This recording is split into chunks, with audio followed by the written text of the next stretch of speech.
സന്തോഷത്തിൽ പൗരവിദ്യ ജീവിതത്തിലെ 25 വർഷങ്ങൾ പൂർത്തിയാക്കുന്ന സന്തോഷകരമായ ഈ അവസരത്തിൽ ജൂബിലിയുടെ എല്ലാ മംഗളങ്ങളും സ്നേഹത്തോടെ ഞാൻ ആശംസിക്കുകയാണ്. ജൂബിലി നമുക്കറിയാം, വല്ലപ്പോഴുമൊക്കെ ഒന്ന് സന്തോഷിക്കേണ്ട അവസരമാണ്. പറയാറുണ്ട്, നന്ദിയോടെ തിരിഞ്ഞു നോക്കുവാൻ, പ്രതീക്ഷയോടെ മുൻപോട്ട് പോകുവാനുള്ള ഒരു അവസരമാണ് ജൂബിലിയുടെ അവസരം. ഞാൻ ചിന്തിക്കുമ്പോൾ തീർച്ചയായിട്ടും സന്തോഷത്തിന് ഒത്തിരിയേറെ നന്ദിയുടെ അനുഭവമുണ്ട്.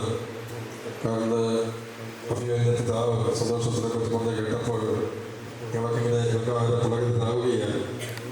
മേലധ്യക്ഷനും വൈദികനെ കുറിച്ച് ഇത്രയേറെ നല്ല വാക്കുകൾ പറയാൻ അവസരം കിട്ടുന്നതും സിൻസിയറാണ്, ഹാർഡ് വർക്കിംഗ് ആണ്, സിമ്പിളാണ്, സ്പിരിച്വലാണ്, പാവപ്പെട്ടവരോട് എപ്പോഴും താല്പര്യം, ഇതൊക്കെ കേൾക്കുമ്പോൾ അതൊരു മേലധ്യക്ഷന് കേൾക്കാൻ അവസരം ലഭിക്കുക ജോലി, അത് തീർച്ചയായിട്ടും ഒരു സന്തോഷകരമായ കാര്യമാണ്.